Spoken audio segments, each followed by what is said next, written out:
Music class at this school for Cuban children is an opportunity to make some noise and have some fun. The more than 50 children here face a unique challenge on top of all the other challenges of life in Cuba. They've all been diagnosed with autism.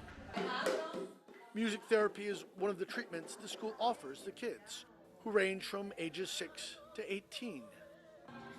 Immediately, our camera sparks their curiosity, and music class becomes dance class. For more than 20 years, Cuba's government has operated specialized schools for children on the autism spectrum. In addition to their lessons, kids here learn life skills, like how to set a table before mealtime. We teach them to eat, to bathe, she says. We help them with socialization, communication, and how to behave, which is an area that's one of the most challenging for them. There are 10 schools like this across the island, educators here say, and that there is autism in Cuba is no secret, which is why, they tell us, they were caught off guard by U.S. President Donald Trump last month. There are parts of the world that don't take Tylenol.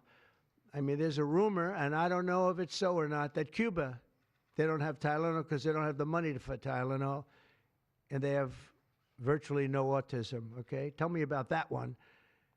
And there are other parts of the world where they don't have Tylenol, where they don't have autism.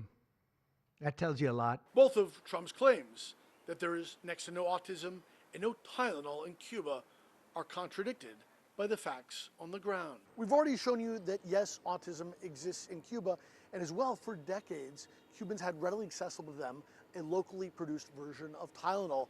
But that medicine, like many others, is becoming harder and harder to find as Cuba endures the worst economic crisis in years. And so Cubans are increasingly having to find medicines like Tylenol on the black market rather than in government pharmacies. Cuban psychologists studying autism say they're unaware of any link between Tylenol and the condition. The same conclusion reached by many other scientists around the world. There are many factors behind someone being diagnosed with autism.